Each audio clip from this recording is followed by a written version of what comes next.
अंदर आओ, आओ। एक बूढ़े आदमी की कपकपाती आवाज मेरे कानों में पड़ी। मैंने अंदर झांक कर देखा, लेकिन वहां अंधेरा था, इसलिए कुछ भी साफ साफ नजर नहीं आ रहा था। कुछ ही समय पहले मैं अपनी बैग संभालते हुए सरकारी बस से उतरा था। रिमझिम बारिश हो रही थी। पिछले 2 दिनों से शायद लगातार बारिश हो रही थी। बस से उतरते ही मैंने पहले अपनी आंखों पर गोगल लगाया, फिर दूसरे हाथ से छड़ी खोलकर सिर पर पकड़ ली। मैंने बस का दरवाजा बंद करने के लिए उसे धक्का दिया। दरवाजा एक कर्कश आवाज के साथ आगे तो बढ़ा, लेकिन जंग लगी हुई कुंडी ने उसे बीच में ही रोक दिया। कंडक्टर ने 2 बार रस्सी खींचकर घंटी बजाकर ड्राइवर को इशारा किया और जोर से दरवाजा खींचकर बंद कर दिया। पहाड़ की आवाज के साथ दरवाजा बंद हुआ और बस वहां से चली गई। मैं मतलब विकास, लेकिन सब मुझे प्यार से विक्की बुलाते हैं। प्यार से, हाँ प्यार से। मैं 23 साल का हूँ।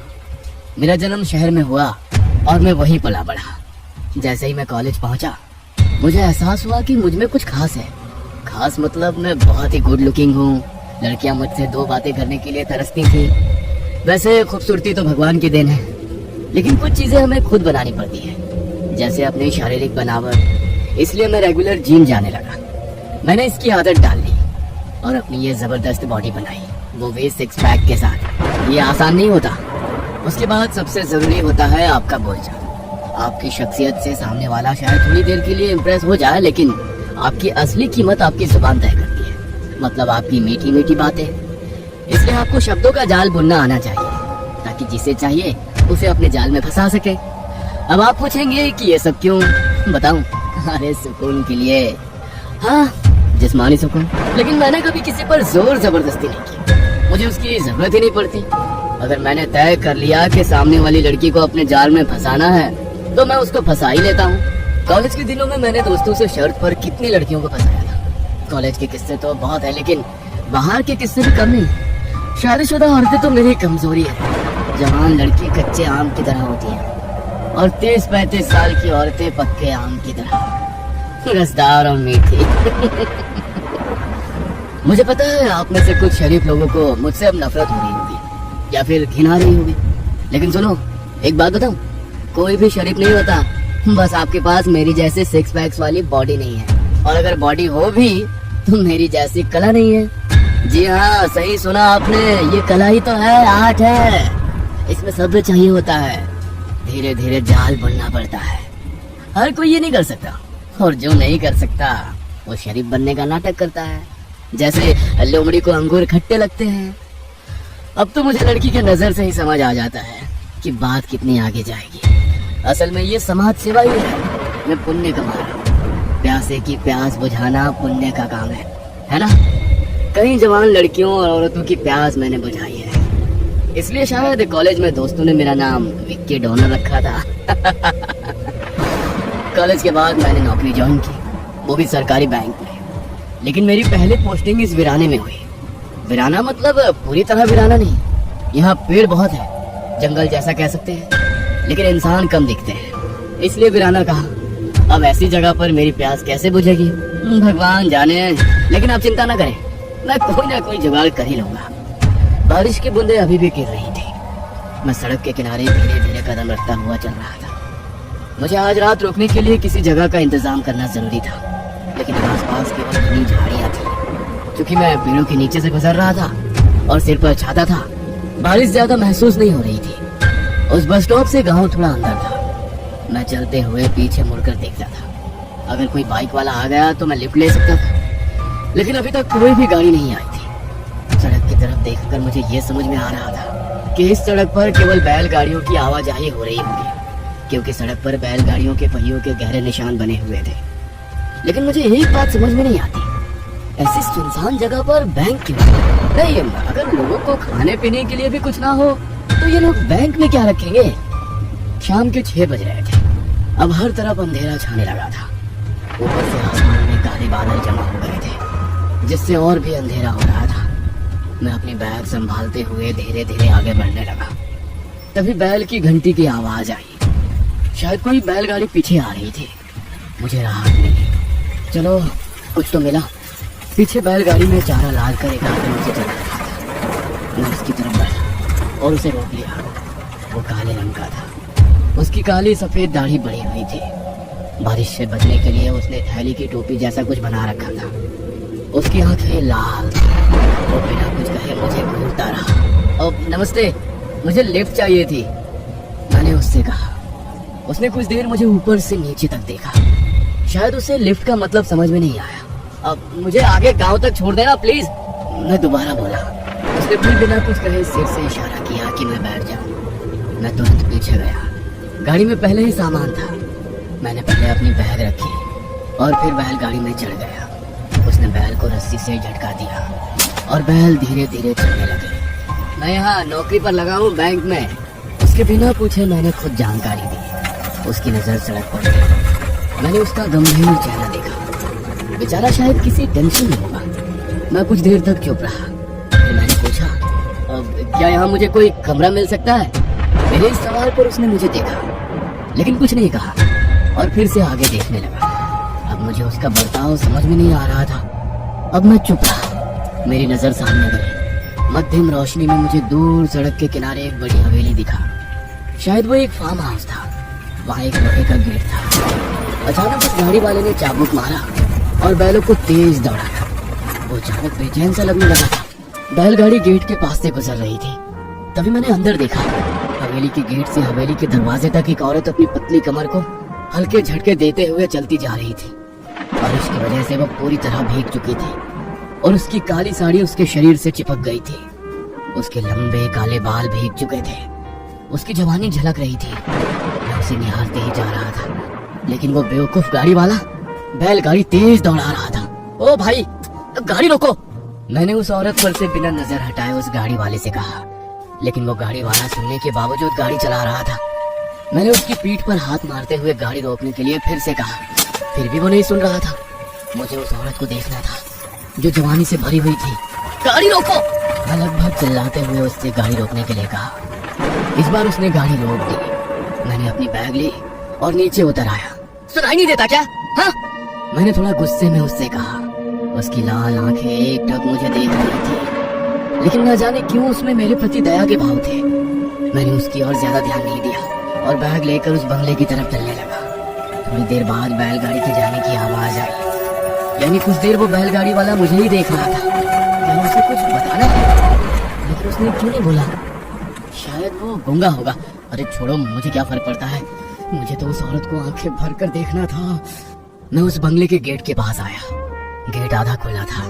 मैंने उससे अंदर जाकर देखा। गेट से लेकर बंगले तक दोनों तरफ पेड़ थे पर अब वो औरत अब कहीं नहीं दिख रही थी। अब तो मैंने ठान लिया था कम से कम चेहरा तो देख कर ही जाऊंगा। मैंने धीरे धीरे कदम बढ़ाए और बंगले के सामने आकर अंदर झांकने लगा। आओ आओ, अंदर आओ आओ। एक बूढ़े आदमी की कपकपाती आवाज मेरे कानों में पड़ी। मैंने अंदर झांक कर देखा लेकिन वहाँ अंधेरा था इसलिए कुछ भी साफ साफ नजर नहीं आ रहा था। आओ अंदर आओ आओ। बाहर अचानक बहुत जोर से बारिश होने लगी। मेरे कदम अपने आप बंगले के अंदर चल पड़े। मैंने अंदर जाकर एक बार बाहर नजर डाली।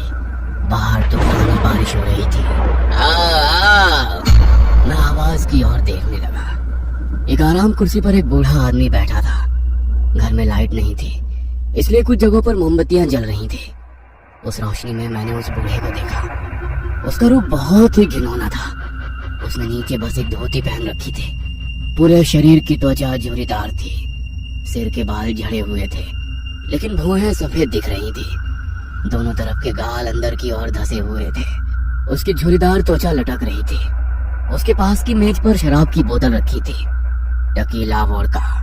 मैं देखते ही इसे पहचान गया। वैसे ये मेरा भी पसंदीदा ब्रांड है। तो वो बूढ़ा नकाशीदार ग्लास पकड़े बैठा था। मैं उसके पास गया। उसने पास वाली कुर्सी पर बैठने का इशारा किया। नमस्ते, मैं गांव में नया हूँ। बाहर बारिश है, क्या आज रात रहने की जगह मिल सकती है? उसने मुझे देखा और हंसने लगा। ना जाने क्यों मुझे देखकर उसे बहुत खुशी हुई थी। अपनी कर्कश आवाज में वो बोला, हाँ हाँ रह लो, बस आज की रात। वो हंसने लगा। उसने कांपते हाथों से ग्लास उठाया और मुंह से लगाकर पानी पीने लगा। आधी शराब तो उसके होठों से रिसते हुए गालों पर और नीचे गिर रही थी। उसने ग्लास को साइड में रखा और फिर से हंसने लगा। मैंने इस बूढ़े की जैसी गंदी हंसी आज तक नहीं देखी थी। उसकी गंदी हंसी को देखकर मन में ख्याल आया कि इसके दांत तोड़ दूं, लेकिन तोड़ता कैसे? उसके मुंह में एक भी दांत बचा नहीं था। लेकिन मैंने चेहरे पर कोई भी भाव नहीं दिखाते हुए बस उसे देखा और एक बनावटी मुस्कान के साथ इधर उधर देखने लगा। बस एक झलक मिल जाए उसकी, जिसके लिए मैं यहाँ आया था। तुम्हें भी वो चाहिए क्या? उस बूढ़े ने गहरी आवाज में अचानक पूछा। मैं उसकी बात सुनकर चौंक गया और उसे देखने लगा। उसने अचानक कुर्सी से आगे झुककर अपना चेहरा मेरे चेहरे के सामने लाया। क्या तुम भी उसे टेस्ट करना चाहते हो? उसने बड़ी गंभीरता से पूछा। मैं थोड़ा डर गया कि क्या अब शराब टेस्ट करना है? वो फिर से आराम कुर्सी पर लेटकर झुकते हुए हंसने लगा। बोलो, टेस्ट करना है? नहीं, मैं थक गया हूँ, मुझे आराम करना है। बूढ़ा फिर से हंसने लगा। आराम, चैन, सुकून मुझे भी तो चाहिए। पता है कहाँ मिलता है? उसने पूछा। उसने कुछ देर मेरे जवाब का इंतजार किया, फिर मौत में कहकर वो फिर से जोर जोर से हंसने लगा। उसकी बात मुझे समझ नहीं आई। फिर उसने अंदर दरवाजे की ओर देखा और फिर उसकी कमजोर आवाज में उसने पुकारा,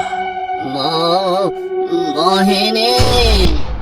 नाम सुनते ही न जाने क्यों मेरे पूरे शरीर में रोमांच की लकीर दौड़ गई। जिस औरत की बस एक दूर से देखी हुई झलक ने मुझे पागल कर दिया था, उसे अब मैं जी भर के देखना चाहता था। अब मुझे पायल की आवाज सुनाई देने लगी। पायल की आवाज बढ़ने लगी और साथ ही मेरे दिल की धड़कनें भी बढ़ने लगी। अंदर से वो बाहर आई और सामने आकर खड़ी हो गई।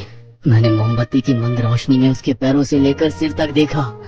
उसके पैरों पर डिजाइनदार मेहंदी लगी थी। उस गोरे पैरों पर लाल मेहंदी साफ दिख रही थी। वो उसी काले साड़ी में थी जो पूरी तरह से भीगी हुई थी और उसके शरीर से चिपकी हुई थी। मेरी नजर ऊपर बढ़ रही थी, लेकिन कुछ पल उसके कमर पर जाकर रुक गई। अब उसकी नाभि की तरफ मेरी नजर चली गई। धीरे धीरे ऊपर से गिरता पानी का एक बूंद उसकी नाभि में जाकर रुक गया। मेरा हाथ अपनी छाती की ओर बढ़ा। मैं अपनी बढ़ती हुई धड़कन को शांत करने की कोशिश कर रहा था। मेरी नजर अब भी ऊपर बढ़ रही थी। उसके हसीले गुलाबी होठों को देखकर एकदम ऐसा लगा जैसे उसमें से सारा रस अपने होठों से चूस लूं। वो बला की खूबसूरत थी। उसकी त्वचा दूध जैसी सफेद थी, लेकिन उसकी नजर अभी भी नीचे थी। फिर अचानक उसने मुझे देखा, फिर अपनी नजर नीचे कर ली, लेकिन उस पल में उसकी नीली चमकती हुई आंखों ने मेरे दिल को छू लिया। ये मोहिनी, मेरी पत्नी। बहुत जोर से बजने चमकी, लेकिन उस बूढ़े की बात मुझ पर बिजली जैसी गिर गई थी। मैंने उस बूढ़े को देखा, वो मोहिनी की ओर देख रहा था। फिर उसने धीरे से मेरी ओर देखा और फिर से अपने गंदे मुंह से हंसते हुए कहा, साहब को उनका कमरा दिखाओ। और फिर बोतल से शराब गिलास में भरी। मेरी ओर देखते हुए बूढ़ा बोला, जाओ उसके। मोहिनी अंदर जाने लगी। मैं उसके पीछे पीछे अंदर जाने लगा। वो सीढ़ियों से ऊपर चढ़ने लगी। मैं उसके पीछे पीछे चल रहा था। जो जिस्म मैंने कुछ देर पहले बस दूर से देखा था, वही जिस्म अब मैं कुछ कदम दूर से भी जी भर के देख रहा था। उसके गीले बदन पर भीगे हुए बाल आराम से लटक रहे थे। उनमें से अभी भी पानी टपक रहा था। एक एक कदम ऊपर चलते वक्त उसकी चाल में एक अलग ही अदा थी। मेरे पूरे शरीर में आग लग गई थी। बस अब मैंने ठान लिया, चाहे कुछ भी करना पड़े, इस मोहिनी को मैं अपने जाल में खींचूंगा और अपने अंदर लगे आग को ठंडा करूंगा। उसने एक कमरे का दरवाजा खोला। मैं अंदर गया, बैग रखा। मैंने उसे देखा। उसकी नजर अभी भी नीचे ही थी। वो तुम्हारा पति है? मैंने पूछा। उसने एक पल के लिए मुझे देखा और फिर हाँ में सिर हिलाया। लेकिन क्या ये सूखा हुआ कुआं तुम्हारी प्यास बुझा सकता है? मैंने थोड़ा पहेली में एक शरारती मुस्कान के साथ उसे पूछा। उसने सवाल भरी नजर से मेरी तरफ देखा, लेकिन कुछ समय बाद उसे मेरा सवाल समझ में आया और थोड़ी नाराजगी के साथ उसने सिर नीचे किया और चुपचाप चलने लगी। अब तुम्हारा कमरा कहाँ है? नहीं मतलब मुझे अगर प्यास लगे तो। वो एक पल के लिए रुकी, और फिर अपनी उंगली से सामने वाले कमरे की तरफ इशारा किया और चली गई। मैं दरवाजे पर खड़ा हो गया। वो अपने कमरे की ओर जा रही थी। उसकी वो चाल, वो अंदर जाकर मुड़ी और धीरे धीरे दरवाजा बंद करने लगी। लेकिन इस बार उसके होठों पर एक मुस्कान की लकीर थी। मैंने दरवाजा बंद किया, बैग से अपनी शराब की बोतल निकाली, वही मेरा फेवरेट ब्रांड टकीला वोडका। मैंने गिलास में पैक बनाया और खिड़की के बाहर की तरफ नजर डाली। अभी भी जोरदार बारिश हो रही थी, चारों ओर जंगल था, लेकिन मेरी नजरों के सामने लगातार मोहिनी आ रही थी। उसकी वो कमर, उसकी वो नाभि, वो पानी की बूंद, उसकी छाती का उभार, गुलाबी होठ, चमकती हुई आंखें। मैं अपनी आंखें कसकर बंद कर रहा था और लगातार उसके हुस्न को अपनी यादों में सहेज रहा था। मैंने देखा कि आधी बोतल खत्म हो चुकी थी, लेकिन उसके जिस्म के नशे के सामने ये नशा फीका लग रहा था। बस अब मैंने फैसला ले लिया था। मेरे कमरे के सामने उसका कमरा था। वो बूढ़ा नीचे था, वो कुर्सी से उठ भी नहीं सकता था और वैसे भी वो शराब पीकर पड़ा था। अब कोई अपने घर नहीं था। और हाँ, जब वो दरवाजा बंद कर रही थी, उसके होठों पर मुस्कान थी। इसका मतलब, अरे विक्की, तू बेवकूफ कैसे हो सकता है? वो हंसी थी, मतलब उसकी तरफ से ग्रीन सिग्नल था। मैं तुरंत दरवाजा खोलने के लिए जाने लगा, लेकिन तभी दरवाजे पर दस्तक हुई। मैंने दरवाजा खोला, सामने वो खड़ी थी। मैं उसे देख रहा था। वो अंदर आई। मैं पीछे पीछे चलकर बिस्तर पर बैठ गया। वो धीरे धीरे से पास आई। मेरी आंखों में आंखें डालकर उसने अपने होठों को मेरे होठों से लगा दिया। एक समय बाद वो दूर हो गई और मुझे फिर से देखने लगी। नशा था उसकी आंखों में और उसके छूने में। मैंने उसके काले बालों में हाथ फेरना शुरू किया, लेकिन उन काले बालों में 4-5 सफेद बालों का गुच्छा था। मैंने फिर से उसकी आंखों में देखा और उसे पास खींच लिया। बाहर बारिश की रफ्तार बढ़ गई थी, बिजली कड़कने लगी। कई घंटों बाद बारिश शांत हुई और हम दोनों भी संतुष्ट होकर शांत हो गए और सो गए। रात में अचानक मेरी नींद खुली। मैंने बिस्तर में देखा तो मोहिनी वहां नहीं थी। मैंने कमरे में इधर उधर देखा तो मोहिनी खिड़की में से बाहर देख रही थी। मैं उसकी तरफ बढ़ा और मैंने उसे धीरे से आवाज लगाई, "ओ मोहिनी!" लेकिन उसने मेरी तरफ देखा भी नहीं। उसका पूरा शरीर थर थर कांप रहा था। तभी मुझे मेरे पीछे से अजीब सी आवाज सुनाई देने लगी, जैसे कोई जानवर गुर्रा रहा। मैंने झट से पीछे मुड़कर देखा तो पीछे भी मोहिनी थी।